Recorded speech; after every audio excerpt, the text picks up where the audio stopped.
উদয়পুরে যখন বেড়াতে গেছিলাম তখন এই চিড়ের পোলাওটা ছিল আমাদের রোজকার ব্রেকফাস্ট। তো প্রথমে চিড়েটাকে ধুয়ে নুন আর চিনি মাখিয়ে রেখেছি, একটু ভেজা ভেজাই থাকবে। এরপরে ফ্রাইং প্যানে তেল গরম করে তাতে সর্ষে আর ধনে ফোড়ন দিয়েছি, একটু দিয়েছি হিং আর হলুদ দিয়ে সামান্য জল দিয়েছি যাতে পুড়ে না যায়।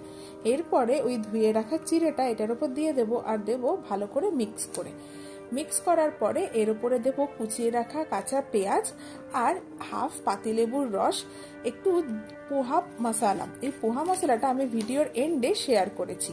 এরপরে দেব সিদ্ধ করে রাখা ছোলা, একটু ভুজিয়া আর একটু ধনেপাতা। এবারে পোহা মশলা রেসিপিটা বলি। মৌরি, জিরে, ধনে, তেজপাতা, শুকনো লঙ্কা, গোলমরিচ, দারচিনি, এলাচ, জায়ফল, জয়িত্রী, হিং, নুন, হলুদ আর আমচুর পাউডার একটা ফ্রাইং প্যানে নিয়ে শুকনো খোলায় কিছুক্ষণ ভেজে গুঁড়ো করে রাখলেই তৈরি হয়ে যাবে এই পোহা মশলাটা। একবার কিন্তু বাড়িতে ট্রাই করে দেখতে